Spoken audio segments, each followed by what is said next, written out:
pa ba to? Sa ayaw at sa gusto mo, bibisitahin kita. Handa na ako! Umalis ka na! Huwag tayong iwan, Jason. Wala akong kwenta!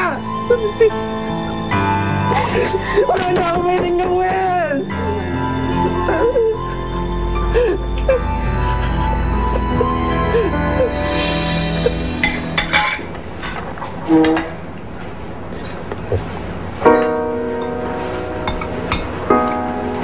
Mukhang tahimik ata tayo ngayon, Apo. Napagod lang po ako sa practice, Lola. Puso po niya ng pagod. Paano? Mukhang mapapadalas si Shane kay Jason. Anong sabi ko sa'yo? Wala kang panama ngayon kay Jason.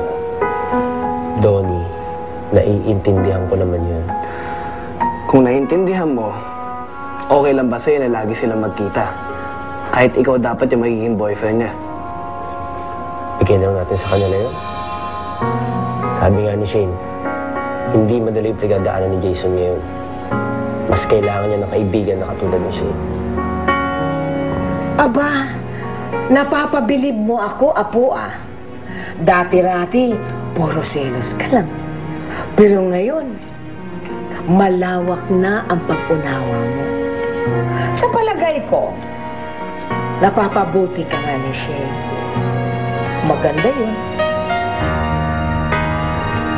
Sana huwag kang magbago. Gawin mo si Shane na inspirasyon mo sa buhay mo at saka sa mga ginagawa. Hanggang dito ba naman, dumadalaw ka pa rin? Ano pa bang kailangan mo kay Jason, ha? Tinutulungan ko lang po kasi siya na masanay sa kalagayan niya. Kaya na namin gawin yon para sa kanya. Kaya na namin alagaan si Jason. Gusto ko lang naman po tumulong. Pwede ba? Hindi na namin kailangan ng tulong mo. Ikaw na nga may kagagawan kung bakit nagkaganyan ang kapatid ko. Mas mabuti nga sana kung mawala ka na sa buhay niya. At please lang, huwag mo naman lapitan si Jason at baka kung mapana na naman siya. Ate, huwag niyo po pagsasalitaan si Shane ng ganyan.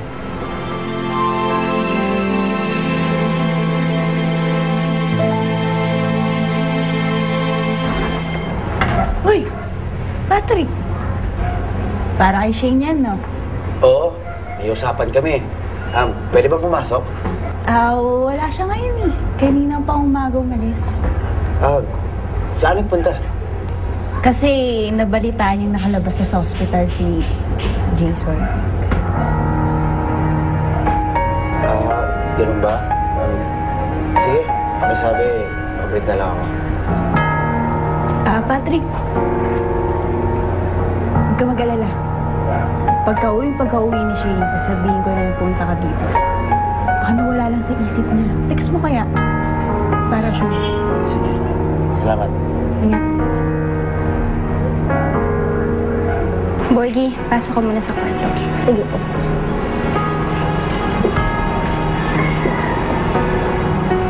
At siya pa talaga ang kakampihan mo, ha? Nagsasabi lang ako ng totoo sa'yo, Jason. Siya na nga ang may kasalanan kung bakit ka nagkaganyan, eh. Ate, wala naman siyang kasalanan eh. Ako ang may gusto na iligtas siya. Hindi naman niya ako pinilit eh. Oo, ate. Ayaw ko rin na kaganito ako. Pero mas gugustuhin ko pa na ako ang nasaktan kaysa si Shane. Kaya huwag niyo nang sisihin pa si Shane. Dahil kahit ganito ang nangyari sa akin, ate,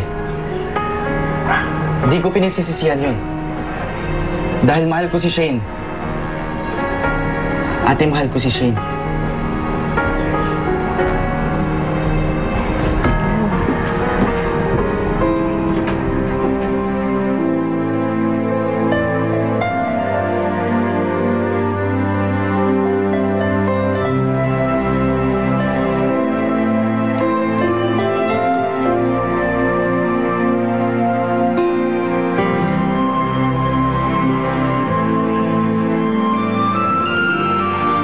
Ngayon, andito ka sa sala.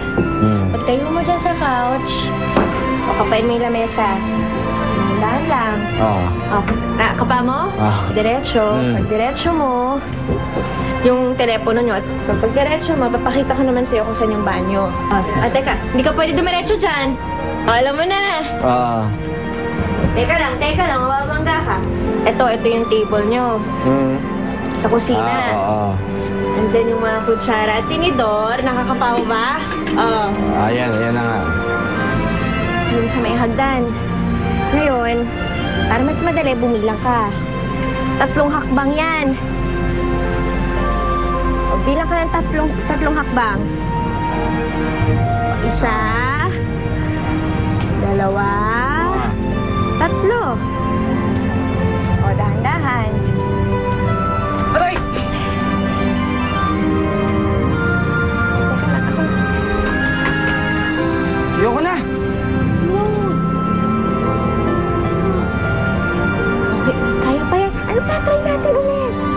O, diba sabi ko, laban lang ng laban. O, halika, try natin ulit. Jason. Halika na. O, ngiti ka muna. Ngiti ka muna. Ngiti mo. Ikaw kasi. O, isa pa. Kasi, sabi ko, dire-diretso lang. Ikaw kasi. O, ganito.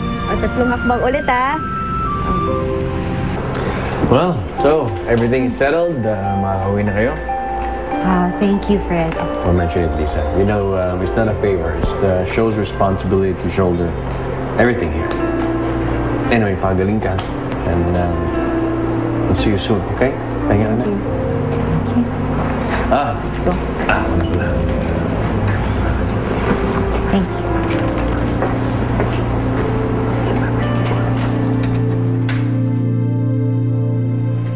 Na-discharge na ang bombshell na si Syra sa ospital. As we can see, okay naman ito, except for her arms. Makikitang maayos din ang kalagayan ni Lisa. Ang tanong ng bayan, kailan siya mag-resume ang time of my life? Yan ang aalamin ko sa aking next showbiz, Chika! Ano naman ang laman ng balita? Relax lang. Na-aksidente yung tao eh. Siyempre, susubaybayan siya ng media. Mabuti nga hindi nangyari sa'yo yung nangyari sa kanila, Marta. Sana nga nangyari din sa show ko yan. Hulo, para mapag-usapan ako ng mga tao.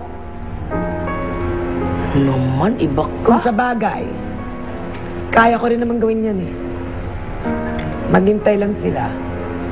Gagawa rin ako ng eksena at pag-uusapan din ako ng mga tao. Hindi ko lang mapapatunayan kay Fred na nakalimutan ko na siya. Mapapatunayan ko rin kay Lisa na kaya ko siyang tapatan.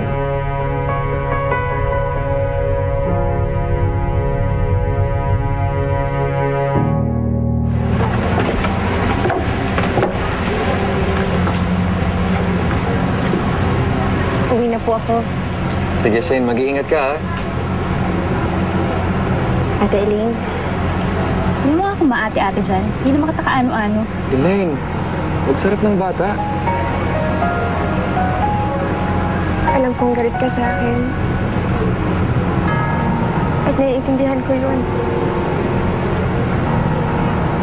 Kaya humihingi ako ng sorry. At sana balang araw mapatawad mo ko. Magdasal mo na lang na sana gumaling ang kapatid ko dahil dun lang kita mapapatawad.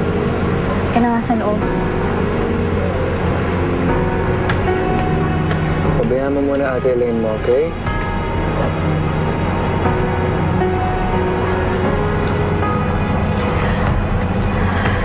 Oo. Ikaw, huwag mo pa pabayaan ang kuya mo, ha? Sige po. Ingat po kayo.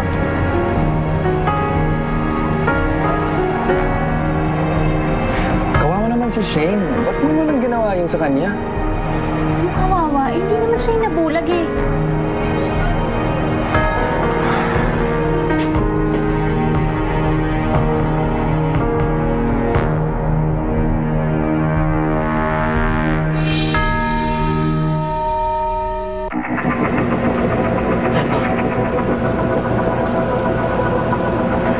Nagbago ng isip ko. And this time,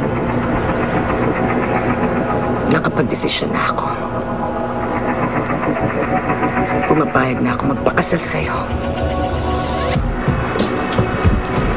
Totoo?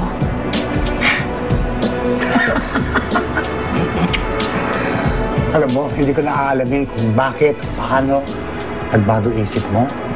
Basta ang importante, you're going to be my wife, going to be married, that's all that's important to me.